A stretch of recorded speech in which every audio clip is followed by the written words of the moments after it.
నూతనముగాను జన్మించితేనే కానీ దేవుని రాజ్యంలో ప్రవేశింపలేడని నీతో నిశ్చయముగా చెప్పుతున్నాను.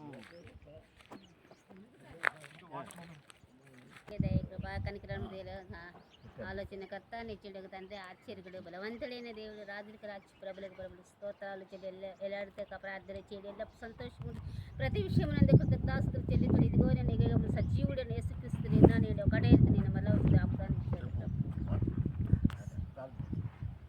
సర్వాధికారి దేవుడు వాక్యమును దీవించగాక.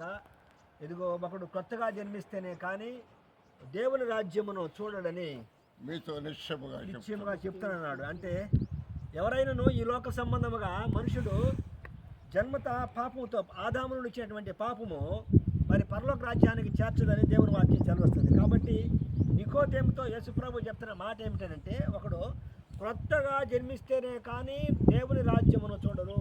ఒకడు నీటి మూలముగాను ఆత్మ మూలముగా కొత్త జన్మెత్తే కానీ దేవుని రాజ్యంలో ప్రవేశించడని యోహాను సువార్త 3:5 చెప్తున్నాడు. అయితే ఒకడు హృదయపూర్వకంగా దేవుని అంగీకరించి ఆయనే నా తండ్రి రక్షకుడు, ఆయన పరలోక రాజ్యాన్ని చేర్చడానికి ఏకైక మార్గం అని హృదయంలో అంగీకరించి నీటి సాక్ష్యం ద్వారా బాప్తిజం తీసుకుంటేనే వాడిది పరలోక రాజ్యము అని అక్కడ వాక్యం చెప్పబడింది. అయితే మీ సహోదరులారా మనం చేయాల్సిన పని ఏమిటంటే మొట్టమొదటిగా మారు మనసు పొందాలి. అంటే మన పాపాలని ఒప్పుకొని అయ్యా నిన్ను నేను యజమానుడిగా కాపరిగా రక్షకుడిగా అంగీకరిస్తున్నాను, నీవు మాత్రమే నీ ద్వారా పరలోక రాజ్యం వెళ్తాను అనేటువంటి పరలోక రాజ్యం వెళ్తానేటువంటి ఒక విశ్వాసముతో మనం బాప్తిజం తీసుకోవడం ద్వారా దేవుడు మన యొక్క క్రియలను నీతి క్రియలుగా చేసి పరిశుద్ధాత్మ చేత నడిపిస్తాడు. అలాంటి ధన్యత ప్రభువు యేసుక్రీస్తు మనందరికీ అనుగ్రహించును గాక. విశ్వాసం ఉంచుతున్నావా? ప్రభు యేసుక్రీస్తు విశ్వాసం ఉంచుతున్నాను. ఆయన భూలోకానికి నరవతారిగా కన్య గర్భాన్ని పుట్టాడని నమ్ముతున్నావా? ఆయన భూలోకం నమ్ముతున్నాను. ఆయన నీ పాపల కొరకు శిలువలో మరణించాడని నమ్ముతున్నావా?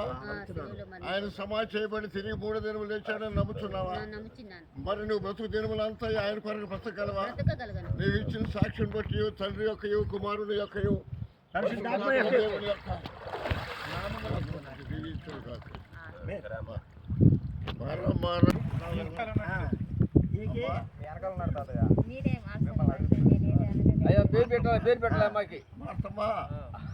యేసుక్రీస్తునందు విశ్వాసం ఉంచుతున్నావా? ఆయన మానవుడిగా భూలోకానికి అవతరించాడని నమ్ముతున్నావా? పాపులను రక్షించడానికి నరవతారిగా వచ్చాడని నమ్ముతున్నావా? ఆయన శిలువలో మన పాపుల కొరకు మరి మరణించాడని నమ్ముతున్నావా? ఆయన కాచిన రక్తము ద్వారా మనకు విమోచన దొరికిందని నమ్ముతున్నావా? మరి నీ బతుకు తెరువులన్నీ ఆయన కొరకు నువ్వు బ్రతకగలవా? నీవు ఇచ్చిన సాక్ష్యం బట్టి తండ్రి యొక్కయో కుమారుని యొక్కయో పరిశుద్ధాత్మ దేవుని యొక్క నామమునకు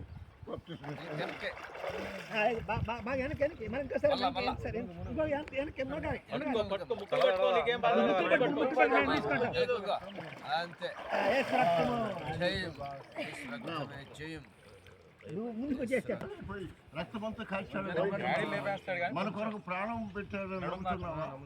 ఆయన కొరకు నువ్వు బ్రతకగలవా? భూలోకంలో నువ్వు జీవితకాలం అంతా ఆయన కొరకే బ్రతకగలవా?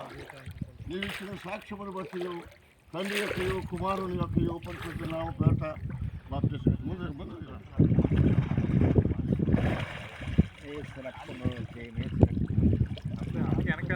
సుజాన్ పాల్ ప్రభు యేసుక్రీస్తునందు విశ్వాసం ఉంచున్నావా? ఆయన మానవుడిగా నీ కొరకు నీ పాపాల కొరకు భూలోకానికి అవతరించాడని నమ్ముతున్నావా?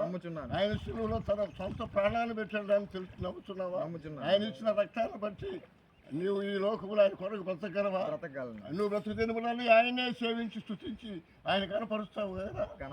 కనుక నీ బ్రతుకు దినములు ఆయన కొరకు జీవించు. నీవు ఇచ్చిన సాక్ష్యమును బట్టి తండ్రి యొక్కయు కుమారుని యొక్కయు పరిశుద్ధాత్మ దేవుని నామ పేరుట నీకు ఈ బాప్తిస్మం ఇస్తున్నాను.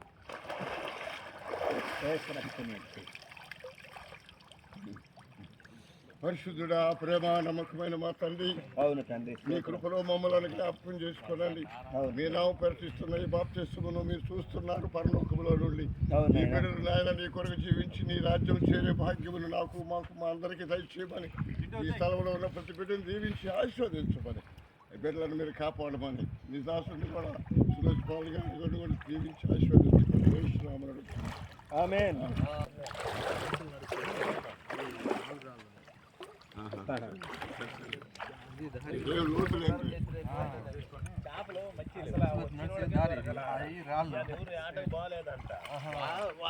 కర్రాడు పెట్టావా రవి? కర్రాడు పెట్టావు అది ఇక్కడ